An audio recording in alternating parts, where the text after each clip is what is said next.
Hi everyone, welcome to digital GK classes. तो बिहार प्राथमिक शिक्षक भर्ती का फॉर्म भरना उतना आसान नहीं है जितना आप समझ रहे हैं। काफ़ी समय जा रहा है, पूरा का पूरा दिन चला जा रहा है, क्योंकि इसमें टाइमर इन्होंने चला के रखा है और डिटेल्स इतनी सारी भरनी है। ठीक है, 15 मिनट का समय मिलेगा, उसी में आपको सब कुछ एकदम सही सही भरना है, क्योंकि आपको भी पता है कि अगर गलती हो जाएगी तो आपको केवल और केवल 3 मौका मिलेगा सुधार करने के लिए। मैं आपको कम समय में सब कुछ बताने वाली हूँ, पूरा वीडियो देखिएगा। नया संशोधन, अदर स्टेट वालों को कौन कौन से डॉक्यूमेंट्स बनवाने हैं, क्योंकि वो काफ़ी कंफ्यूज हैं।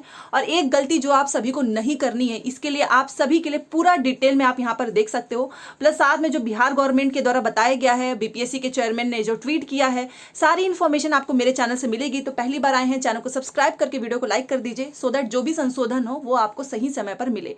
देखिए, फिलहाल अभी जो चीज़ें आ रही हैं और जैसा देखा जा रहा है, वैसा उससे लग रहा है कि कुछ ना कुछ संशोधन आगे भी जरूर होगा। ठीक है, बाकी जो इनके द्वारा बताया गया है public relation and government of Bihar के द्वारा, वो एक बार आप पढ़ लीजिए। बिहार राज्य का जो नियमावली आई है, संशोधन नियमावली 2023 के क्रम में सबसे पहले जो डोमिसाइल पे चल रहा था कि डोमिसाइल के संबंध में भ्रम की स्थिति नहीं होनी चाहिए, मतलब ये जो डोमिसाइल हटाई गई है उसके संबंध में है। और आपने शिक्षा मंत्री का भी बयान सुना होगा, और भी बहुत सारी चीजें हैं कि उन्होंने डोमिसाइल क्यों लागू किया है। संविधान का उन्होंने बताया है कि देश जो है संविधान से चलता है, आर्टिकल 16 जो है उसमें समता का अधिकार है, सभी को अधिकार मिलना चाहिए और हम उसका उल्लंघन नहीं कर सकते हैं। दूसरा रीजन एक ये सामने आया है कि बहुत सारे बच्चों के द्वारा पटना हाईकोर्ट में रिट जो है पहले से ही डाल दिया गया था, और जैसा कि इलाहाबाद हाईकोर्ट ने 69,000 की वैकेंसी जो यूपी में आई थी उसमें बाद में रद्द कर दिया गया था कि आप डोमिसाइल लागू नहीं कर सकते हैं। सेम ऐसी कंडीशन होती, भर्ती कोर्ट में जाती, जो कि ये नहीं चाहते हैं। ऐसा इनके द्वारा जो बयान सामने आया है। तो वही डोमिसाइल के बारे में आप कंफ्यूज मत होइए, बिहार के बाहर भी लोगों को मौका मिला है। विज्ञापन के बाद कई, देखिए ये चीज उन्होंने ही बताई है, विज्ञापन के बाद कई रिट दायर हुए हैं, और ये आप पढ़ ही सकते हो यहाँ पर खुद भी जाकर। विज्ञापन के बाद कई रिट दायर हुए हैं जिनमें संविधान के अनुच्छेद 14 एवं 16 के उल्लंघन का मुद्दा उठाया गया है कि हमने इसीलिए इस वजह से किया है। पूर्व में 2012 की नियमावली में भी बिहार के स्थायी निवासी होने की बाध्यता नहीं थी। ठीक है, ये सब कुछ उन्हीं के द्वारा बताया जा रहा है, इसमें हम लोग कुछ नहीं कर रहे हैं। और नीचे लिखा है, उस समय लगभग 1.68 लाख वैकेंसी थी, जिसमें राज्य के बाहर के मात्र 3400 अभ्यर्थी ही चयनित हुए थे। बहुत कम अभ्यर्थियों की संख्या थी, ये इन्होंने ही बताया है। और बाकी तो आप इनका बयान सुन ही रहे हैं। दूसरी चीज जो ट्वीट एक है वो मैं आपको दिखाना चाहूंगी, फिर मैं डॉक्यूमेंट्स की बात करूंगी। इन्होंने क्लैरिफिकेशन दिया, और बीपीएससी के चेयरमैन साहब तो आप स्टार्टिंग से ही जो है अवगत होंगे। इन्होंने इतने ट्वीट कर डाले हैं इस भर्ती परीक्षा पे। यू नीड नॉट, पहले इन्होंने बताया कि you need not submit marksheet if you have certificate. एक बात याद रखो, अगर आप सब सीटेड पास होना तो उस केस में आपको मार्कशीट अपलोड हर हाल में नहीं करना है। अब बहुत से लोग क्या कर रहे हैं ना कि मार्कशीट अपलोड कर रहे हैं, फिर सोच रहे हैं कि कुछ नहीं होगा। जी नहीं, जब इन्होंने क्लियरली लिखा हुआ है कि आपको सर्टिफिकेट चाहिए, तो ये गलती मत करना कि आपको बाद में जो है बहुत दिक्कतों का सामना करना पड़े। और नोटिफिकेशन में क्लियरली लिखा है कि कुछ भी, अगर आपने कुछ भी ऐसा गलत या कुछ उल्टा भरा तो बाद में आपको बाहर कर दिया जाएगा। तो आप सभी को, अगर आपके पास सर्टिफिकेट है, जो लोग पास हैं ऑलरेडी, वो सर्टिफिकेट ही, क्योंकि अभी कल ही मैंने देखा कि बहुत सारे लोग पास हैं, 90 नंबर से ऊपर हैं, फिर भी वो मार्कशीट अपलोड कर रहे हैं। उनको यही नहीं समझ में आ रहा है कि सीटेट का मार्कशीट और सर्टिफिकेट अलग अलग भी होता है। जी हाँ, अलग होता है, दोनों डिजी लॉकर पे मिलेगा। इन्होंने क्लियर बता दिया है। एक लैंग्वेज को पेपर को लेकर काफी कंफ्यूजन था आपका कि हिंदी, उर्दू, बांग्ला में से क्या सिलेक्ट करें, तो इन्होंने ये भी क्लियर कर दिया है कि in language paper during exam itself you can select. जो संशोधन हुआ है वही मैं आपको बता रही हूँ, जो नए संशोधन है। तो language paper during exam itself you can select, मतलब अभी से आपको कोई ऑप्शन नहीं मिलेगा। जब आपका पेपर होगा आप उसी में सेलेक्ट कर लेना कि आपको हिंदी देना है, उर्दू देना है या बांग्ला देना है। आप इन तीनों में से जिस भी सब्जेक्ट की तैयारी करना चाहते हैं करिए। अभी आपको चुनाव नहीं करना है, एग्जाम वाले दिन करना है। ठीक है, if there is no certificate number you may write. अच्छा, क्या कर रहे हैं बहुत से लोग, मार्कशीट का सीरियल नंबर अभी भी डाल रहे हैं। जी नहीं, ये गलती मत करो। सर्टिफिकेट नंबर नहीं है तो वहां पर NA लिख दो, दैट्स इट। इससे ज्यादा कुछ नहीं करना है, और इट्स नॉट फॉर BPSC, ये सारी चीजें हैं। ठीक है, चलिए, अब आपको पता चल चुका होगा कि क्या क्या गलती आपको नहीं करनी है। बाकी जो अदर स्टेट के अभ्यर्थी हैं वो काफी परेशान हैं कि उनको कौन कौन से डॉक्यूमेंट्स बनवाने चाहिए, तो वो आप ध्यान से सुन लीजिए कि आपको कौन कौन से डॉक्यूमेंट्स बनवाने हैं। जो भी अदर स्टेट के स्टूडेंट्स ने फॉर्म भरा है उसी बेस पे मैं आपको बता रही हूँ। और जो नियम है, सबसे पहले कि एक चीज याद रखना कि कोई भी चीज भर रहे हो सही भरो, चाहे आपका नंबर हो, परसेंटेज हो, कॉलेज का नाम हो, हर एक चीज। अगर आपने थोड़ी बहुत भी गलती की तो आपका फॉर्म रद्द होगा। इसके लिए एक जो है ट्रिक बता रही हूँ, जो मैं डॉक्यूमेंट्स बता रही हूँ वो डिटेल्स सबसे पहले कॉपी में नोट कर लो, ताकि जब आप साइबर कैफे में भी जाए ना तो आपको मिलाने का आपके पास समय हो।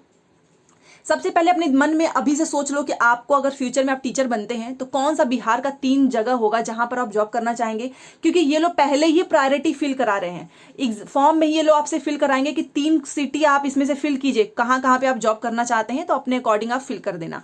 इसके लिए पहले से ही जो है अपना माइंड जो है सेट कर लो, घर वालों से पूछ लो, क्योंकि ये फॉर्म में भरना है। अब याद रखो 10th का, 12th का, ग्रेजुएशन, बीएड, बीटीसी और सीटेट, इन सभी का आपके पास डिटेल होनी चाहिए, मतलब सभी का सर्टिफिकेट ही आपको अपलोड करना है। देखिए जब सर्टिफिकेट नहीं होता ना तब मार्कशीट अपलोड किया जाता है। अब जो लोग पास हैं वो तो सर्टिफिकेट करेंगे, और जो लोग नहीं पास हैं जैसे कि सीटेट वाले हैं वो एप्लीकेशन फॉर्म भरेंगे, बीएड बीटीसी वाले हैं वो अपना लास्ट का एग्जाम का एप्लीकेशन फॉर्म भरेंगे। तो समझ गए आप। अब क्या क्या मांग रहा है ये मैं इसलिए पहले से बता रही हूँ क्योंकि ये लोग ना 15 मिनट का ही समय दे रहे हैं, टाइमर चल रहा है, और अगर मान लीजिए अपना एक भी आपने डिटेल नहीं भरा तो शुरू से फिर से आपको सब कुछ भरना होगा। इसलिए आप पहले से अपने कॉपी में लिख लो कि क्या क्या भरना है। देखिए 10th का वो आपसे सिंपल सा सर्टिफिकेट नंबर पूछ रहा है और इश्यू डेट। उसके बाद से इसी 10th के सर्टिफिकेट का आपको पीडीएफ अपलोड करना है। सभी पीडीएफ आपकी 100 KB में होनी चाहिए। 100 KB में सभी पीडीएफ अपना पहले से ही बनाकर रख लो। हिंदी और इंग्लिश दोनों का सिग्नेचर लग रहा है, ये भी आप स्कैन करके रख सकते हैं जो लोग खुद से फॉर्म भर रहे हैं, ठीक है। बाकी अगर आप साइबर कैफे भी भरवा रहे हो तो भी आपको लगेगा।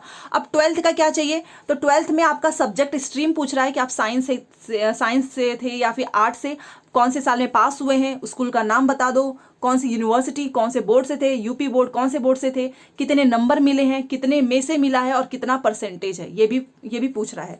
बीएड और बीटीसी का भी सेम यही पूछ रहा है। आपका सब्जेक्ट स्ट्रीम, अच्छा सब्जेक्ट स्ट्रीम में बीएड वाले तो लिख देंगे क्योंकि 2 सब्जेक्ट होता है। बीटीसी वालों को बहुत कंफ्यूजन है क्योंकि आपको पता है कि आपको सब कुछ हिंदी, इंग्लिश, मैथ, संस्कृत, शांति निकेतन सब कुछ 4th सेमेस्टर में पढ़ाया जाता है। तो इन्होंने बताया है बीपीएससी के चेयरमैन ने कि उस केस में आप ऑल भी लिख सकते हो, और बहुत से लोग ऑल लिख रहे हैं, कोई दिक्कत नहीं होगी। ऑल सब्जेक्ट में आपके सारे सब्जेक्ट आ जाएंगे। बाकी आपको फिर से यहाँ पर मार्क्स लिखना है, फुल मार्क्स लिखना है, कौन से साल में पास हुए हो, बीएड और बीटीसी का बता रही हूँ, कौन सी यूनिवर्सिटी, कौन सा बोर्ड था, ये सेम है। सीटेट में भी आपको क्या क्या चीजें चाहिए, अगर आप पास हैं तो आप ना सर्टिफिकेट नंबर में NA लिख दो और बता दो कौन सा कब आपका सर्टिफिकेट नंबर, यहाँ पर आप देखना लेफ्ट साइड में यहाँ पर इशू डेट लिखा रहता है, आप वो इशू डेट लिख दीजिए। और बाकी जो लोग फेल हैं, मतलब कि जिन लोगों ने फॉर्म भरा है अगस्त वाला, तो वो क्या करेंगे, अपना एप्लीकेशन फॉर्म भरेंगे। एप्लीकेशन फॉर्म की जो है पीडीएफ वो अपलोड करेंगे, ठीक है। सभी के लिए पोर्टल ओपन है, और ये अदर स्टेट वालों के लिए है। बाकी जो लोग मेरे से पूछ रहे थे कि क्या हमको भी जाति प्रमाण पत्र, आवास, आय, ये आप सभी को नहीं बनवाना है, क्योंकि जैसे ही वहाँ पे एक ऑप्शन आ रहा है ऊपर, जैसे ही आप सेलेक्ट करोगे ना कि आर यू, जैसे वहाँ उसमें लिखा रहेगा कि इंडिया के सिटीजन है तो आप उस पर टिक कर देंगे। नीचे ऑप्शन आ रहा है कि क्या आप बिहार के निवासी हैं, तो नो लिखा है। जैसे ही आप नो पे टिक करोगे ना, नीचे की जितनी भी कैटेगरी वाला सिलेक्शन जिसमें हम करते हैं SC ST OBC, वो सब बंद हो जाएगा आपके लिए। आपको कोई भी यहाँ पर जाति प्रमाण पत्र, आय प्रमाण पत्र, निवास प्रमाण पत्र कुछ भी नहीं लगेगा इतने डॉक्यूमेंट्स के अलावा। बाकी आपका फोटो है वो वेबकैम के माध्यम से ही डायरेक्ट वहां पे क्लिक होगा, और इसमें कोई डिटेल्स आपको एक्स्ट्रा नहीं चाहिए। सारी डिटेल्स को ध्यान से पढ़ना है, और कोई भी प्रमाण पत्र अलग से बिहार के बाहर वाले राज्य में जो भी अभ्यर्थी हैं उनको नहीं चाहिए यहाँ पर, ठीक है, क्योंकि वैसे भी आरक्षण तो आपको मिलना नहीं है।